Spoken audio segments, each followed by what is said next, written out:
Hey guys, welcome back to another season of the Lake Michigan Angler Podcast. I'm Michael, Rob is here, and first guest for the season here, a friend of the shop and the show, a well-established charter captain, and that'd be Captain Caleb here from Migrator Charters.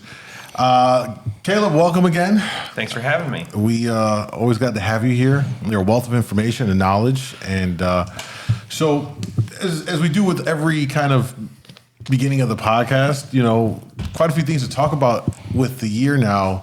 We're sitting here now in the middle of November, but let's kind of start from the beginning. And how would you kind of grade this year's fishing? You know, A through F.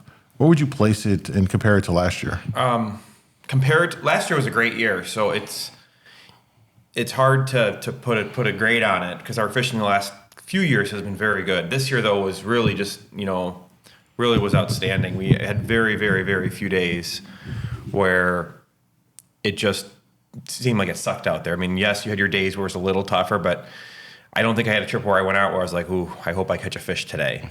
I mean, our fishing down here was so consistent, you know. Even our first trip of the year, we went out. My group came in early April hoping to catch cohos, and we went out, and the cohos just hadn't made it up here yet. And we ran down just south of Waukegan, wiped out a bunch of browns, a few lake trout, and had a few coho as well. I had a beautiful catch. Everybody was happy. I mean, it really started there and pretty much just was consistent throughout the whole year from, you know, if we didn't have the cohos, we had some kings around. If we didn't have the kings, we had some steelhead and some lake trout out deep to go pick on. It never really got super tough. We always seemed to have something around this year. It was just a phenomenal year overall. I'd give it an A. Another A? Yeah, last year I think everyone agreed it was an A, right, Rob? Oh, yeah. It was a different year, for sure. Yeah. Mm-hmm. But they were both amazing summers out there, springs and summers. You know, we had the coho showed up a little later in 24 than they did in 2023 and 22. Agreed.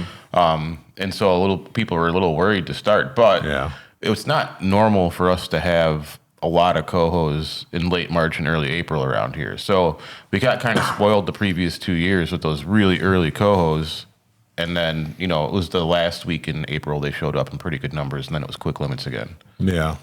Well, and I think this year was interesting because unlike last year, if I remember last year, if we had to pin down the weather, last year we had a early start with the weather, I think. Because this year it seemed like it was delayed. I mean, we had 2 mild winters in a row. Last winter was a little milder than the previous one, but they were both pretty mild. I mean, there was not much of an ice fishing season for either year, right? No, it wasn't. And things kind of seemed on schedule otherwise. But every year's a little different, you know. Yeah, this year was interesting. I think. I mean, you were one of the first boats in, right? As far as the charter goes. Yes. Normally in there, what like? Usually I put it in the last week of March, and then I started fishing the first week of April. Actually, April. This was actually a late start for me this year. I didn't fish till run a charter till the 14th of April. Usually I have 1 or 2 ran by then, which was fine. I mean, we didn't have a cohos around. It was a long run to get down to where there was some browns and other fish, but I mean, what was it, the third week of April, maybe the 4th week at the latest, where we had our cohos here. Yeah. Or at least enough to put something together. Yeah, because I know that this year what I thought was interesting was there was definitely a weather thing this year that kind of seemed to push. It seemed like this year we were like everything shifted a little down in terms of everything. It seemed like with the weather because we just had we didn't warm up for a while. Like it was still in June. It was still pretty kind of chilly out there. Water temps were still a little cold. I mean, it was the same the year before. We've just kind of seen that where you didn't get the right winds to keep the warm water here. Yeah, because there was a period of time where the water was kind of just cold top to bottom. So it makes it hard for fishing, right? Fish can be anywhere when the water's kind of just all the same temp. It's cold, and going out there. And you know, one thing that was also interesting, another good year, silverfish around, right? We had coho, we had kings, but it didn't seem like, now this is probably going to be different for you, being that you're in the charter side of things, but for most anglers out here, when Rob and I were talking about this, we didn't hear a lot about lake trout fishing. And folks didn't really have to lake trout fish. But for you, how was the lake trout fishing? Did you have to spend a lot of time laker fishing, or did you pretty much stay on top of silver? We stayed pretty heavily on top of the silver until late August, which is very common for us because that's usually when the 4-year-olds and the 3-year-old cohos and they all start moving into the rivers and streams and tributaries. So we started hitting the lake trout kind of the very, very end of August. What was a big perk for us is usually last year with the way our fishing was, we started going to the South Reef for lake trout by like September 10th or something last year. It just seemed like our silverfish were just, or there was a few around, but it was far and few between. You could go out here, catch a handful of silver, maybe if you were lucky, if you really put in a strong effort. Where if you're into the reef, you might get a couple silverfish plus all your trout very quickly. Where this year, I never made it down to the South Reef until like the first or second week of October. Our fishing out here was so good. There was a ton of lake trout on the mesa. What we were doing, we were setting up still really early in the dark, kind of shallower water, and we'd troll out to the mesa kind of in that gray light, and we'd pick at a couple silver on the way out. And it was nice not to have to make those big runs and stuff. And I think I think there's a migration pattern for those lake trout coming down, and I think maybe that we just saw it better this year, or they just haven't been picked on as hard. I think we have some local trout out here too, and for a few years we picked on them pretty hard. And but I mean, when we did have to lake trout fish, it was very, very productive. But I would definitely say we did less of it this year than we have in the last few years. In previous years, you do a lot more lake trout fishing in June. Yep, June, July. And yep, that hasn't been a thing for the last few years. Yeah. Real quick, you mentioned the mesa. Just for anybody watching, can you explain what that is out here in the lake? I know not everybody understands some of the the hills and the mesas and stuff like that. So the mesa is on the north line is like 2650. The outside edge of it's like 3950 on the west line. And it's kind of a flat plateau. It's like 150 feet. And the outside of it drops off to like 190 relatively quickly if you're trolling straight east. So if you want to find it, if you get to like straight out of North Point, you go to 200 foot of water, straight out, turn right, you'll scrape the outside of it. Gotcha. That's kind of an easy way to find it. So, and you'll find Lakers will kind of stage in that mesa area? area? Sometimes you'll find them on the outside edge of it. Sometimes you'll find them on top of it. It always seems to hold some. This year actually probably was some of the best mesa trout fishing I've seen. And we were catching limits of them very, very quickly in September this year, late August. Last year, that was the North Reef, which was the first time I'd ever seen that. The North Reef produced so good. And there could have been more trout on the North Reef this year than there was that we thought there was because nobody was really hitting it. But I mean, I remember a couple times I slid. If you slide to the southwest of the mesa, you'll end up on the North Reef. And a few times we'd end up, just the angle we're on, we're catching fish, and you look up, you're kind of angled towards it, and we're still catching fish. So that could have been good too. There was also some silverfish around in September, that we weren't really targeting heavily. We operate, for the customers that want to catch lake trout, that's the time to come. So usually my groups are looking for lake trout in September and October. Yeah. So, we keep some silver gear out there in September, and we caught some. And I know that they were catching some on the hill in September. There was some good hill fishing in Wisconsin in September, which is not super, super common. Yeah, I remember that because guys were coming in catching them like inside the hill, top of the hill. Somewhere from like 60 to 100 range. Yeah. For the juvenile, 2-3 year olds, stuff like that. When you're fishing on that mesa, is it straight rigger fishing if you're doing lake trout, or what's kind of like your setup for that kind of fishing? So if I'm fishing the mesa, I'm usually, on the way out there, I'm putting a couple coppers out too because I just, angled towards silverfish too. And then I usually just run 2 riggers in the bottom. Usually they're both paddles. If trout fishing gets a little tougher, I'll switch one to a steel dodger. I do seem to, when on both those reefs, when the fishing gets tougher for me, my first go-to is take a paddle off and put a steel dodger out. And usually that will change some things for me. Chrome or the trash can? My first pick is the trash can, and then I'll go to chrome. Those are my top 2.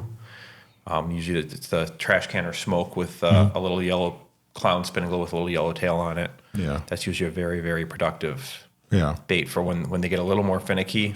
And then I'll run my wires. It all depends on like how good the fishing is. Right. Same with the South Reef. The South Reef, we only usually run a few rods. You want to turn hard. It's very rocky. It's very easy to lose equipment on the bottom. If it's finicky, I'll put out long wires. I'll put steel dodgers or paddles in my wires and run like a 12-foot leader off the Dipsy. And that a lot of times will outperform riggers on days. You won't think it does because it takes so long to set them and so long to reel them in. Yeah. But usually once you're getting in where they're supposed to be, they're very, very good rods. But you're right. A lot of days we're running them 300 to 450 foot back. So it actually takes some time to set that if you don't want it to the dipsy to flip and get tangled with it or backlash the spool. So you got to and you're usually trolling slow because you're trout fishing. So it's very easy to screw them up on the way out or, so you got to do it slow. So it takes some time to set a 400 wire and reel in a 400 wire. Even if you're an experienced fisherman, it takes time. Are you? I know some guys can bottom bounce dipsies. Is that what you're doing, or are you just trying to get it to depth? Not out there. On the South Reef, sometimes if you're on top of it, you'll scrape. You're in like 120 foot of water on top of the South Reef. You'll scrape sometimes. But the mesa, I'm just dumping it, trying to get it down 150 to 200 feet down, depending where I'm at on the mesa. Just get it down there. And a lot of times it does not down there very long. Like a lot of times, we'll only catch 2 or 3 fish on it, but it's, most of the time it's in somebody's hand being set or reeled in. And it really, those rods really just stink though, because if it gets hit and you lose it, it takes all that time. Yeah. They're actually really my least enjoyable rod we run on the boat. Is that kind of like fishing being difficult? We got to deploy these situations? Yep. Okay. So I actually stopped running my wires the third trip to the South Reef this year. I just put them downstairs in the cabin. You didn't need any extra trout help. I mean, it was so fast. It was so incredible. And then we went out one afternoon.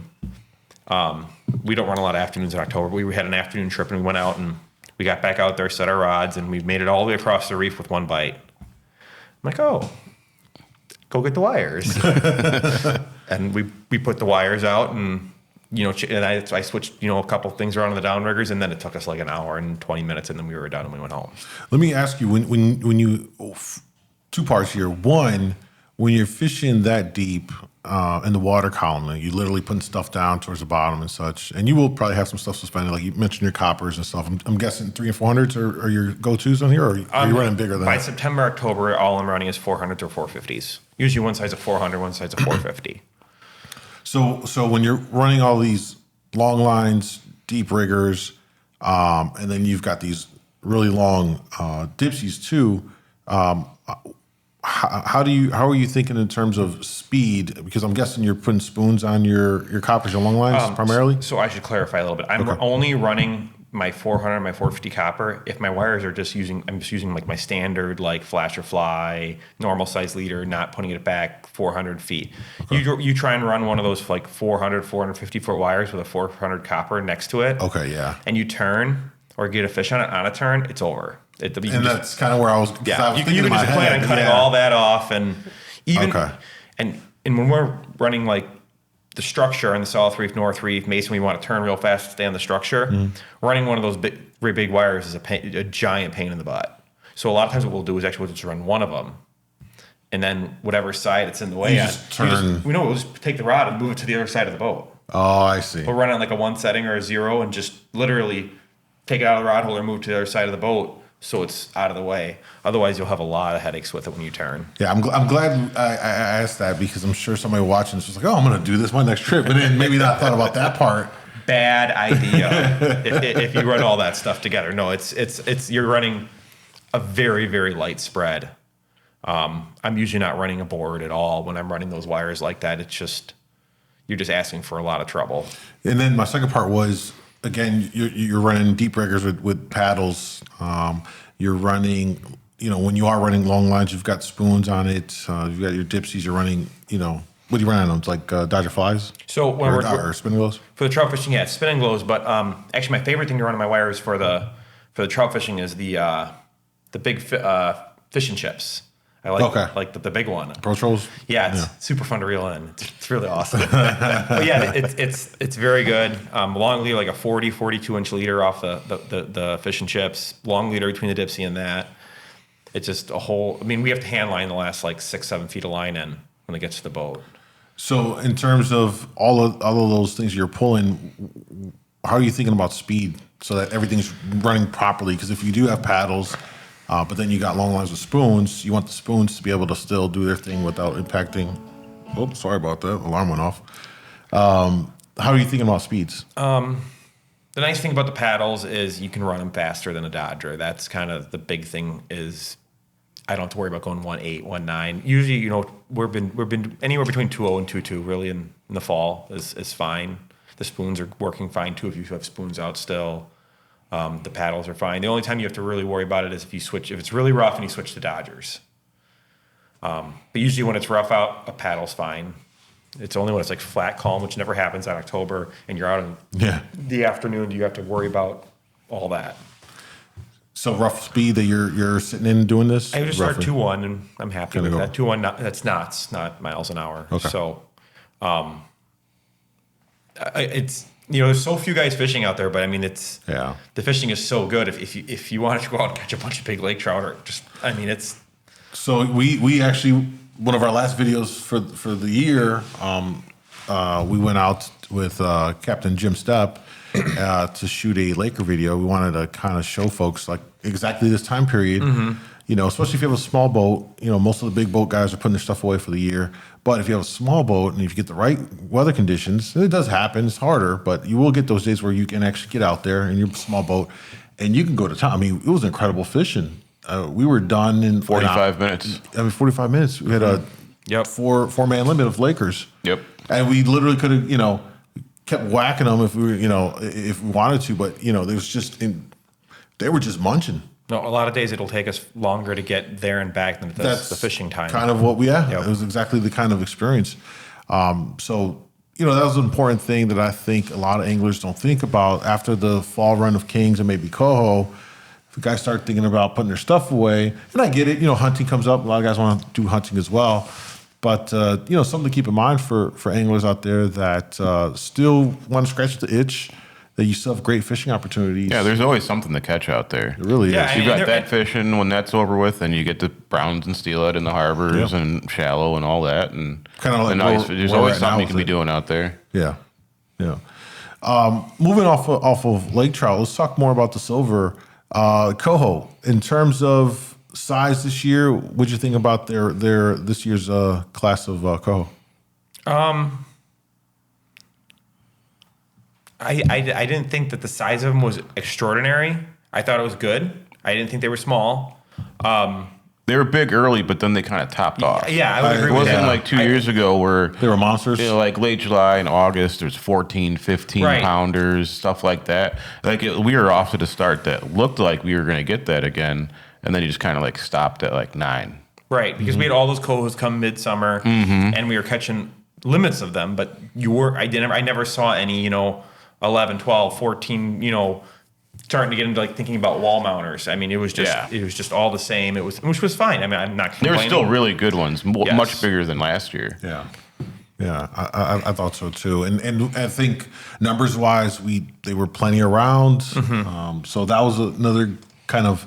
Think about the coho fishing we had the second half of July and the first week or two of August was unreal. It was incredible, and on top of how incredible it was, there was kings inside of them. Yeah. So, you know, for us being charters, like we would just go right to the cohos and hopefully wipe out the cohos. Where, you know, if you were a recreational guy and you know wanted to try and catch some kings, you could stay inside the cohos and pick at some kings. I don't think it was incredible king fishing, but it was like very. It was pretty consistent. Yeah, it wasn't like what we had in 23, which was incredible. Some of the best king fishing I can remember, but it was still really good. And if you didn't get your limited kings, you just catch a whole bunch of cohos too. Right. No, I remember talking to you and Phil, you know, those few weeks, and I'd burn right out to the cohos, and, you know, I'd be coming in with 20 or 25 cohos. You know, at 8 o'clock, you guys would be coming in with your 10 kings or 8 kings and 2 cohos or whatever. It was, you know, obviously the action was better out deeper, but, you know, for just, you know, 1 or 2 man limit, it was phenomenal. Yeah. So, since we're talking about the kings, I thought this year was kind of we had kings, like you kind of mentioned, came in and stuff, and then size wise, this year's class of kings. What'd you think, Rob? That was a little disappointing. Yeah, it was down a little bit. I have lots of fun catching 15 pounders, but it was hard to break 20 pounds this year in our area, at least. Yeah. I would wholeheartedly agree, and I kingfished, less than he probably did just because we had such amazing coho fishing. We're just trying to fill a cooler. I mean, every now and then you get a customer that's like, oh, I'd rather catch, maybe that one big fish over all smaller fish or medium fish, but that's rare for us. So yeah, we did. I mean, there were occasional bigger fish caught in our area, but yeah, the bigger fish this year were definitely up north. Yeah, seems like they were up north, and then they went back east. Yeah, I had went on a trip, and we have this video up on the channel as well to kind of get the Michigan experience and that staging time of the year. We went in August, and that video's on the channel. You guys can check it out. Because we know here in August gets very tough for us. A lot of the weather just doesn't help us in any which way. We get a lot of winds from the north or the east, and it just makes things extra warm here. And at the same time, the other side cools off, and then you start seeing a lot of kings over there. And just from having been experienced it was incredible to see the sheer numbers of kings that were set up over there. And then when I came back on our side, and we're fishing for our kings in September, it was definitely, I definitely noticed the numbers game was very much skewed in terms of what they had over there versus what the amount of kings we had on our side. And that to me is I suppose we'll never know why, but I mean, it still begs the question, what do you think drives the numbers of, kings to one side of the lake versus, our side? One, Michigan has way better rivers in actual flow. Yeah. I mean, there's no doubt about it. We just don't have anything like that over here. I mean, you have the Root, but I mean, even that's compared to like a heavy flowing river is not anything. So that's one. Two is water temperature. I mean, our water down here at least is just so flippin' warm. I mean, this year, I didn't even go out this year shoreline fishing, which I usually only go out a couple times a year if I do go. But everybody I'd come in here and talk to you, and you'd tell me how not great it was this year, and it just seemed like a tough season overall. I didn't hear a lot of people talking about it. You just couldn't get that water temperature to get below 70. Yeah. For the whole run, and that was top to bottom. So I think that hurts. I mean, a couple of years ago, we had a pretty solid run. Yeah. I mean, I don't know if it compared to what they have over there, but I mean, it was solid. I also think, there is that natural reproduction in Michigan. So those fish, I think the stocked fish, especially when they just dump them in, don't really acclimate to that exact area a lot of times. They don't have that footprint there. Where a natural fish, that is the only place that fish is probably going to go. I mean, if it's spawned there, it's going home. And it's just like, in Alaska, those, a king from Alaska that spawned in the Kenai doesn't go down to Oregon to go in or somewhere in Canada. Like that is where it goes home. It just has that honing beacon in its head. Stronger imprint. So I think sometimes that some of these hatchery fish will just follow the natural fish probably, and they end up because if you got a crowd of people that are all hungry or whatever to go and they all of a sudden one person's like, oh, food's over here, everybody's gonna go. So and I think those kings are like, oh, it's time to go spawn. Oh, you know where you're going? Oh, cool.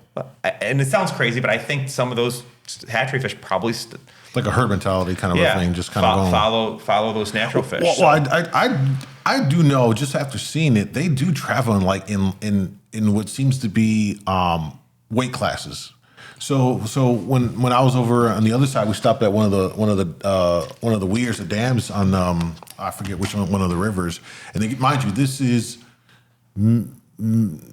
August 20th or so. They had fish already at their dams, and we're looking down in there, and it was 20 plus 20. I'm like, Jesus Christ! Like there's actual hogs sitting right here already, and there seems to even just fishing on this side. I was whacking some kings out in Kenosha in open water, and consistently pulling 10 to 15 pounds. It just seems to be like they travel in their weight classes and such. I think that plays a part. Again, they had a lot of bigger fish on the other side just from watching over there. But still, I would say though it was definitely, I think maybe it was slightly better size than last year. Last year we had a lot of like 14-pound fish, cookie cutter kings in that time period. Specifically, especially coming into the fall period where we caught bigger ones last year than we did this year. You think so? Yeah. I would say my 23 and 24 seasons were very similar for size of kings. 23, I caught more, but like my biggest kings in 23 and 24 were probably very similar in size. neither year am I like disappointed with. We just had that year. What was that? 22 or 21 when we had all those big ones. Yeah. You know, we're trying to compare it to that. Sure. You know, there's years where 20-pounder wins Salmon in the past. You know, so we've been spoiled. We've been spoiled with big fish in the last 4 years. We've been spoiled with lots of fish, lots of kings. Just lots of cohos. I mean, we've been super spoiled. So it's hard not to be like, oh man, we didn't catch any, 25 plusers this year or whatever. I mean, it's fishing's been incredible. I did also notice for me, all my bigger like 20 plus pounders here, I only had a handful of 20 to 23s. I don't think I had anything over 23 this year. We're all out deeper. I didn't catch any of them inside of 100 foot of water. I don't think they were all out deeper, and I think they were passing through. It just never seemed like we had the right wind or what those big ones wanted to be here. Because they had some decent sized fish up north, I think. But right, of course, right at Salmon Rambo, of course, everyone's whacking them up north. Yeah. Sturgeon Bay, just look at the leaderboard, Sturgeon Bay, Sheboygan, and, meanwhile down here, it's like, oh, God, we're trying to struggle to get past the 20-pounder just to... It was tough to get past 20 pounds down here, for sure. Yeah. So, shifting gears a little bit, Caleb, wanted to ask you from the charter business side of things, now operating, you're going into what year? Next year will be what year of operating now? Ownership, I think year 7. Year 7. So quite a bit of time on the water and such. Just from your perspective in operating as a charter, what's the landscape look like on the charter side? What are some of the things that you would like to see happen in terms of whether it's the DNR or organizations to do? Is there anything that you think needs to happen going into next year or in the future that can impact the fishing in a certain way? Well, as we all know, each state stocks differently.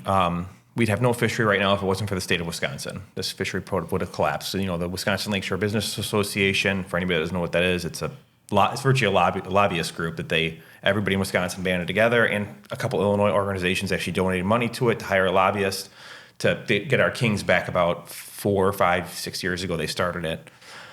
Great organization, bunch of captains along the lake kind of are on the board.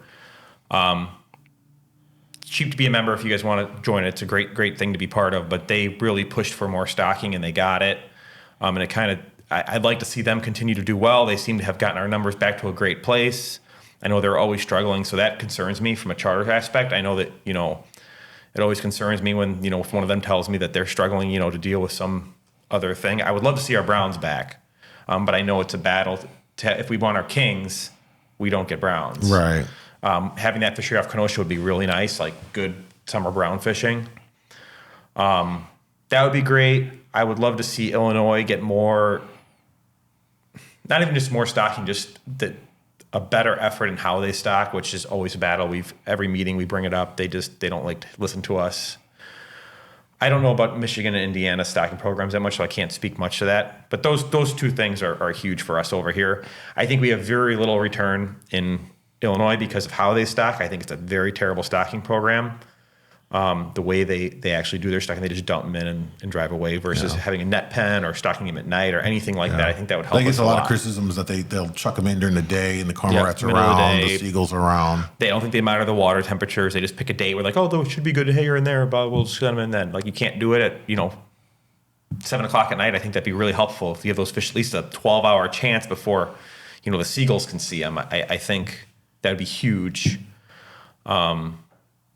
But it's a never-ending battle in Illinois. So I'd like to see that.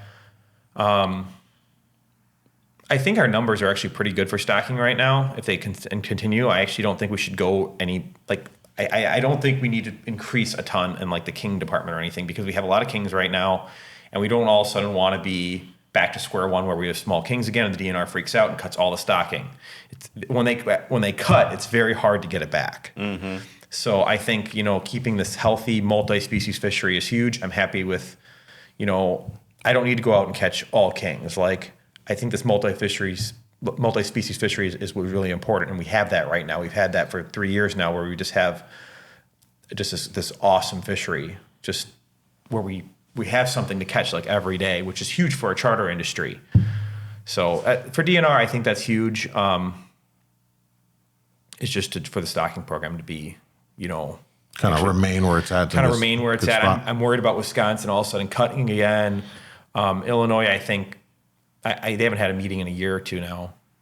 As far as I know, they haven't really messed with anything. But that's really where I'm at for the fishery charter perspective. I think we're pretty healthy right now. Would you say in these last, let's say 4 years, maybe 5 years or so, is this the best the lake has fished ever for salmon? In my career, it's the best I've seen, 100%. So I got in this in like 2012 or so is when I started first mating, and then I got my license a few years later. And this is by far the best fishing I've seen. I mean, I caught more fish in probably a week in July this year than I did in all of July, 8 years ago. I mean, we had some really tough years there. So, I mean, for a guy just getting into this and starting these last 2 years, it's going to be hard when there's a slower year. Yeah.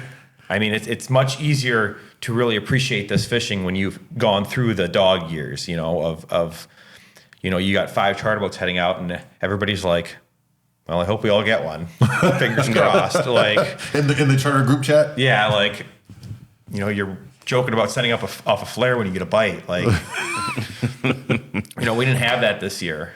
No. It was like, oh man, I've got 4 customers instead of 3. It's going to take me an extra 40 minutes to go home. Yeah. Like, would you say, Rob, problems. is this probably the best the lake has ever fished for salmon? Overall, I don't know about like the old timers history. talk about the 80s, right? The glory days, but is this the new glory days? I mean, it's hard to say because some of those guys come in here and tell me how every king they caught was 40 pounds. You never caught them under 25, and that's a bit of an exaggeration. Sure, but it's without a doubt the best since the store's been here. And when not long after we opened, we had a couple really good years for kings, but the size was really down. And then after that, things plummeted when they had to reduce the stocking. But I think this is really as good as it's been because we've had decent sized fish, incredible numbers. I mean, if you just look at this year, going out the end of July and early August and catching quick limits every single day. Like for 3 weeks straight, you guys caught quick limits morning and afternoon trips. Mm-hmm. Or I'd go out by myself and be done fishing in like 20 minutes. What was that? When was it, Rob? I forget what month it was. Like that, where we had like that 2 week span where it was just lights out. Yeah, that was. It went from the second, third week of July into the beginning of August, and then when the north wind hit, it hit hard. Yeah, and it stacked up that warm water. But until that happened, that was incredible. That was an incredible run we had in that couple weeks of this year. No, you and I were having a conversation about moonshines, how, everybody was complaining about the new moonshines and all their stuff breaking and this and that. And I'm like, we were in discussion, like, fishing's incredible. Like, everything's breaking. Yeah. Like, lines are breaking, hooks are breaking, flies are falling apart. Like, fishing is just good. Like, yeah. I think it was, me and you, like, I had to, try and steady a few people about that. I'm like, fishing is really good. Like, everything is like failing. And when you get 10-pound cohos, they break a lot of stuff. 100%. They twist up, they break your hooks, they straighten the split rings much more than kings do. Mm-hmm. Yeah, so, they get really crazy. Everything was just getting bent up out there. Yeah, no, I mean, we saw a lot of tackle expense in July and August. And I mean, I remember getting my first mate like, hey, I don't care how it looks, just retie everything like before tomorrow. Like, we just need to go through everything because I'm not interested in losing $50 in tackle every time I, pull off the slip. Cheaper to retie some knots and a lot of frays, a lot of bent hooks, broken hooks. And when fishing's that good, you seem to forget about, being, peaceful with your equipment. You just start, ripping hooks out and trying to get back in the water. Yeah. Trying to you're slamming the net up and down, trying to get them out because you got 2 more coming in. And I think it was a hard year on tackle for a lot of guys just because, our fishing was so good. You had to really stay on top of it. Yeah. So, well, I know it was that kind of a year because I normally don't see you on the weekends, but I seen you maybe 3 or 4 times getting like various packs of lures to replace. So I was like, okay, he's out there going through gear. Well, we also time on the weekends too. Like we were getting done early. You know, we'd have, if you had a trip with 2 or 3 people, you were like, thinking about eggs and bacon by 7:30. So we'd come in and we'd have a couple hours between trips this year because we were finishing so quickly. The fishing was so good, especially if you didn't have a huge group, or then what lake was nice and you could get out. It was very good. It was a great year if you were a first time salmon fisherman. And it didn't even really matter what you used, because I'd go out in a boat and just be like, hey, let's find something I haven't used before and catch a bunch of fish on it, and it almost always worked. Just pick out anything, put it in the water. You're gonna catch, as long as it's not in the wrong depth, you're gonna catch fish.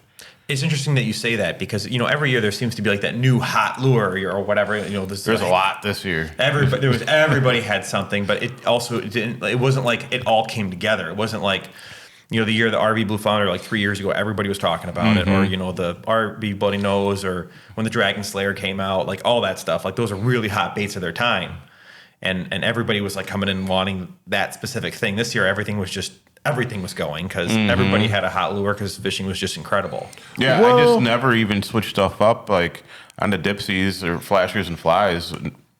Just grab the first 2 I see and not even look at what flies on them. I don't care.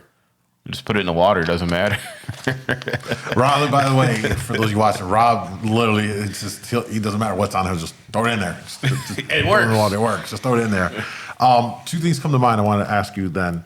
One, in terms of hot like lures this year, at least in our area, I think there's no question that the Salmon Candy White Megatron was like one of the most in demand, consistent flashers, for folks in our area. I mean, we couldn't keep it on the shelves. Yeah, it was working for us really well, and I think. Well, I was going to ask you, like, what was a hot setup for you that was pretty consistent? I don't own a white thing, whatever you just said. I don't own that. I would say a Dragon Slayer and a Super Frog was my best bait this year. That or a white E-chip with a bullfrog. Nothing fancy. I mean, I did a talk for Trollers Unlimited a month ago, and I said I could survive off 5 flashers this year. I didn't, I have tons of flashers, and I did not go deep in that bin. There just didn't seem to be a need to. I did hear about the White Megatron being very good. I didn't see a need to. This year, I didn't see a need to be buying all fancy new tackle for myself because fishing was good. We were able to put phenomenal trips together with what we had. And to be fair, the things you mentioned are like staples. I mean, every guy is going to have a Dragon Slayer or a white paddle. I mean, those are kind of like when people come to us and are new. That's kind of you need these. These are your standards. These are your starting points. You can always add if you want to after that, but like those are tried and true. No, my mindset is like this Dragon Slayer. You should have 3 of those. Like that's just something you should have multiple of. I will say for spoons, my standout this year was the RV 5 Eyes. Yeah, that was a very good spoon this year. I'm not huge on. I've never thought that spoon looked great to me. Thank you. I always felt like it was such a weird looking spoon. But I cannot deny that I probably donated 4 or 5 to the lake this year because it was a phenomenal bait for me. We were using the Magnum ones on a copper. And then when I'd only owned like 2 of them, then they were gone. Then I went through like 2 or 3 regular size ones I had. And then I come in here and had to buy whatever you had left because they seemed to like to take it too this year. It was like my most gone through tackle. That's why it stands out so much probably to me because I kept having to come buy them. Mm-hmm. So that was for spoons. That was definitely the standout for me. Let me ask you. I posted this question on our Facebook a while ago, and it too much. Maybe not surprised, but people had a lot of comments on it. What's a spoon that everyone raves about that you're just like, I just don't like or doesn't work for me? What's that spoon? Color. The Green Dolphin. Okay. I know it's a little older school, but I've never been able to catch a cold with that. It hasn't been that good for us the last couple of years. It used to be, it was the Bagel Buster. You're right. It was a huge deal. That and then the RV Bad Toad. I know you and Phil like that one. And I just catch a cold on it. I mean, every now and then I catch. Phil will tell me it's working, and I'll go get it, and I'll put it out. Oh, that and the Warrior Blueberry Muffin. I think I That's gave a really good spoon. I think I gave I think I threw mine in the lake. I got mad at it. I just this is dumb. I'm giving up on this. All the older captains, that was like an old school glow spoon. Everybody wanted that. I know a captain Catches big kings. I know a guy who's got it painted on the back of his boat, loves it. Terrible spoon for me. Those two right there, or three spoons right there, are probably my three that I can't do anything with. What about you, Rob? Oh, I know there's a bunch of stuff that everybody likes I can't catch fish on. I just can't think of it right now. Is that because you don't catch fish, or? Oh, I catch fish. It's just not on. Spoon wise, I don't really think about it as spoons, but like the crankbaits and stuff. Like people catch fish on the mag lips. I can't buy fish on. Mag lips, right? Stuff like that. Yeah. For a long time, the Megatron flasher, I couldn't catch up until last year. This is the only year I've caught fish on that. Yeah. I mean, it's been around for a long, long time, and I've had one in the arsenal for a very long time that just never worked. Because the year before this year, the guys up north, like Milwaukee, Sheboygan, all those ports up there, you'd always see them talk about this Megatron. Last year, we put the chrome one on, we put the white one on, couldn't catch a lick. This year, just for whatever reason, it just popped off. And I'm pretty sure I own the chrome one. It's blue, right? It's blue ladderback. I mean, the way they lay it with the multiple tapes. Yeah, with the UV tape over it, like a blue bubble overlaid with multiple layers. I have the chrome one. It caught fish this year, but it didn't. It was like, I don't know, maybe the white one was the one that was like. I didn't own that one. Someone gave me that one I have, and it was brand new, and the tape came off of it in like a week, and I had to take it out of commission. So, which one worked really well? Rob this year decided to get the yellow chartreuse dot spin doctors that we did, the custom runs. Oh yeah, that was the orange. Yes, orange plastic, yellow dots. Yeah, that thing smoked so hard. That was good. Yeah. And then the custom Pro Troll. Which one? It was just the one I made up. That thing was really good. Oh, so we were planning to do, because we have a whole new tape section, and actually going to next year, Rob's going to have the whole other side. So we'll have, basically it'll be a DIY section, and we're really excited about that. Guys can come in and start making their own flies. Guys want to get creative and do stuff. We're going to supply them, or have the stuff here. They can do that. But we started this year with more tapes, so you can, spin doctors for your 8-incher stuff, so you can come up and. So Rob and I were like, well, let's do a little video to kind of, promote it and stuff, let people know. And we went to go battle each other and who, make flashes up from scratch. So I make one up, this green, blue thingy, Rob just grabs an orange, just straight orange paddle, 8-incher, and like slaps like 2 things on. And he's like, I'm done. I'm like, well, Rob, this video is a little more than that. But I was purposely making something you would think would look stupid. And then it ended up being the best one.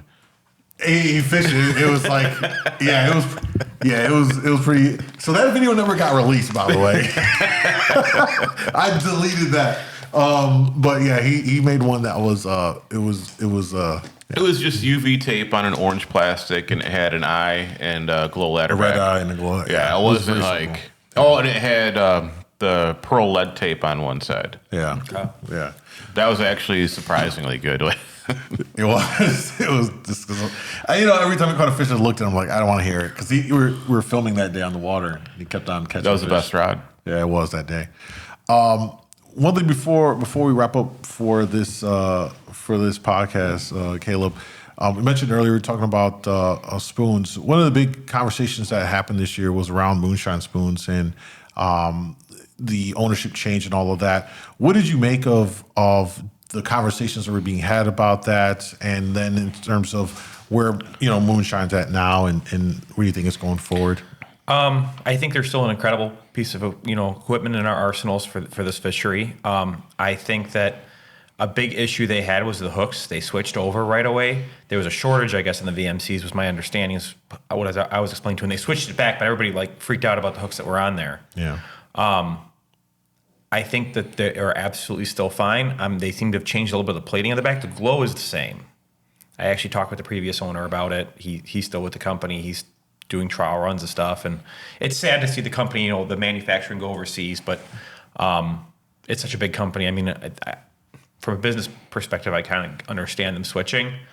Everybody talking about split rings failing and stuff and hooks breaking. The hooks are the same hooks now. I mean, they're just VMC number 2s or whatever they are. I don't know.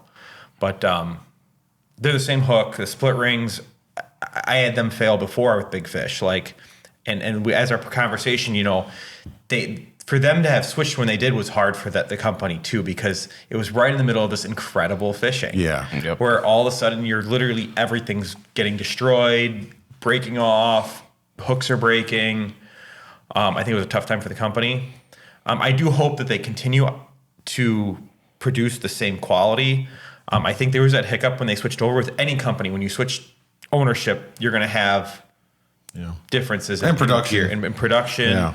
I think it's going to smooth out. I think their gears. I mean, I used a bunch of the newer stuff this year just to literally for my own piece to know that it still worked while I was still running the older stuff too, because I have a bunch of it. But I thought it was absolutely fine. The plating is a little different.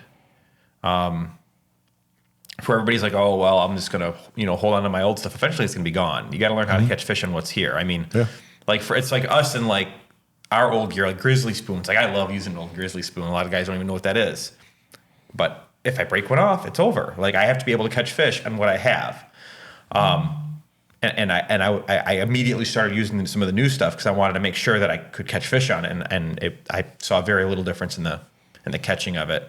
So I did hate the hooks, though, that they switched to in the beginning. Those were, I did not like those. But otherwise, I thought the product was fine. We noticed that, too. They did fix it pretty quick once the uproar on social media happened with guys were pointing it out. And then... well, yeah, I think the plan from the start was to not continue. That was just a temporary thing to begin with. So I also I'm not a huge fan of the VMC hook to begin with. Like all my fly hooks are owner hooks. And then any spoons I usually put on my coppers, I switch to an owner anyways because you have so far to reel them in. I want that hook to really bite. And I think the VMCs just, and I seem to break them a lot when I take them out of fish because I'm very fast and do a lot of ripping out. So I change a lot of my hooks out anyways. I think anybody that fishes as much as somebody like I do, or, the guys that are really hardcore recreational guys swap out a lot of their hooks and split rings anyways. For those that don't know, Caleb is extremely rough on tackle. I am. Like it's the roughest person I know on tackle. If it survives Caleb, you got something good. In other words, Caleb's a great product tester for development purposes. Send him all your products to test and field test. I'm the best and the worst. I come to him and tell him something's junk. He's like, it's probably great for everybody else. That's a good point. But that being said, if it survived me, it'll survive anybody. So. Back to the spoon thing real quick, though. Like, I don't know. I'm hoping the quality control stays the same, but there are plenty of other products that we use that are still way less durable and, that we still use because they catch fish. Like, for me, as long as it catches fish, I'm happy. Right. And I don't think that's changed at all with Moonshine. So I just want to, I know they came out. They're coming out with a new. Did they come out already with the new one? What they call it? They call it. Jesus. I should know this. I talked to one you of should. the guys. They told me the The other day. Moonmaster. The Moonmaster. Yeah. It was like a Castmaster tail, like back end curvature. Have you got your hands on one yet? Have you tested it? Are you? So I have not tested it. I do have. I have a couple in a box at home. Oh. But I have not. Like I was telling you, we want to kind of get some feedback on that. I haven't fished since I pulled my boat. I've been so busy with family stuff and everything. So well, it seems like now we're gonna have to wait until next season to really kind of get those out there and whatnot. And even then, probably not gonna be something used for Coho right away. So we'll probably have to wait until like that. No, you never know. We did a Moonshine Coho. Oh we did. We did. We smoked them. All Moonshines in like what was that, the end of May or something, and just. Yeah. We were done in like an hour or two. You know what's funny is in retrospect, we did that Moonshine video with you, and then like the month later was all the controversy happening. Yeah. So it was like right there. I was like, oh man, that was the timing on that one. No, that it's great. I pretty much share the same sentiment with you. There was a transition there. People are just worried. Anytime, one thing I've learned about anglers is that we really like the things we like, and if anybody or anything changes that, you get the pitchforks out. We're out here ready to go to the band. And listen, it comes from a place of passion. I don't fault people for being very passionate about the things that they like, the things that they've are invested in, that help them put fish in their boat, whether it's for work purposes or whether it's for recreational, put meat on the table. So I don't fault people for having those sentiments and stuff like that. I would have liked to have seen maybe Acme just have more of a forward-facing kind of communication with the public to say, hey, this is that, because a lot of people didn't know. It's going to be a hard transition. I'm on their staff and everything, and it's a very different transition now. You went from a little mom and pop company, in Perkins, Michigan, to this huge conglomerate that owns all these different companies and everything. So it's just going to be a different, challenge of deal. I'm sure you've dealt with some things dealing with them now, because you're not dealing with just the owner. You're dealing with this huge organization that owns all these different companies. It's just going to be different, I think, No, for sure. It's just the name of the game. And I think it's a testament to the Moonshine brand of just how popular it is that for them to get, acquired. I kind of expect that to happen with any company. I mean, there's a couple of companies out there now that are small businesses that I see that they keep going the way they're going. They're going to get acquired too, because they're making good products, and they win over the anglers, and that becomes a commodity. People want that brand loyalty that adds up over time, and it's really cool.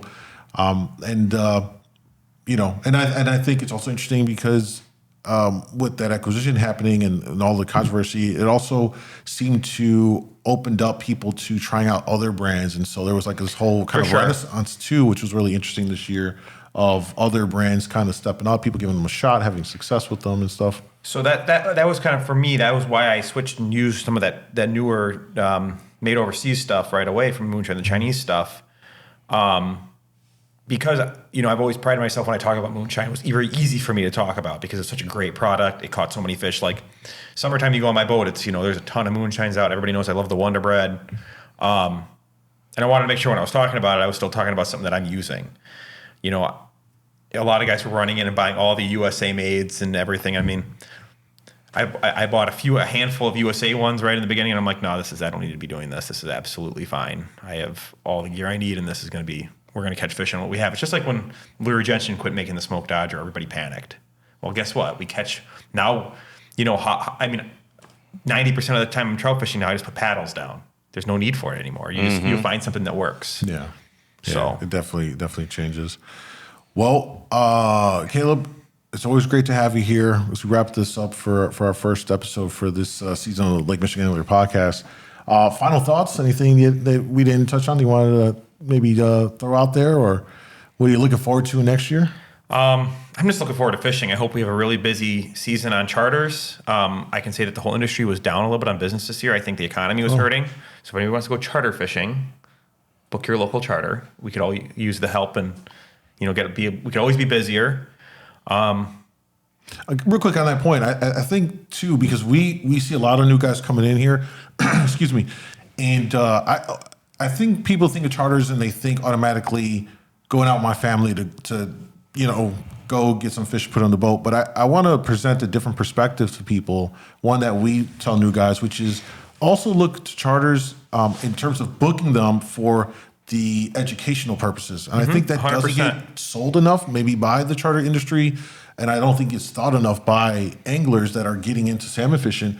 Book a charter with Caleb or any one of the other great captains we have out here. And when you contact them, hey, I actually want to go out here to actually learn. I want to be able to come out here and do on my small boats. I want to come out, book you for you to teach me, what's your process on that? Will you allow me to set rods? Will you guide me through that? Because I think captains have the flexibility to be very tailor something to what you're looking for. For sure. Right? Some captains are a little not as open to it. Sure. I've always been super open to it. I know a lot of other guys are super open to it. Like, I'm happy to let guys learn and teach as I go and not make it about just getting them as fast as I can. I actually enjoy the teaching aspect of it. Yeah. So you're always welcome to give me a call. Say, hey, I just want to I want to get out there and actually learn how to run.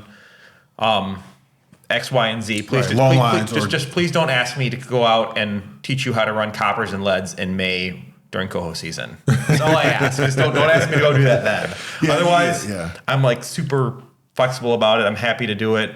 It's a wealth of knowledge. You can, I have a seminar here, March 1st. It's free to come, and I can stand up here and teach all day long. But and you can see the idea of how you're going to put all your stuff in your spread. But getting out there and doing it, right, and having it nicely placed, and then figuring everything else out can be very difficult. Especially like if you're not used to controlling your boat, running as many lines, it could be very, very, very, bad is what it could be. I mean, yeah. And some people are just learn better. Like we all know in school, some people are just really, book smart and were able to pass all the tests. Other people need to get their hands on the thing to do it, and that's their way of learning. Yeah, for sure. I did a bunch of research and stuff when I was younger, when I was first getting into fishing out here. And what really taught me was I became a first mate, and I first mated for like 17 different captains one summer.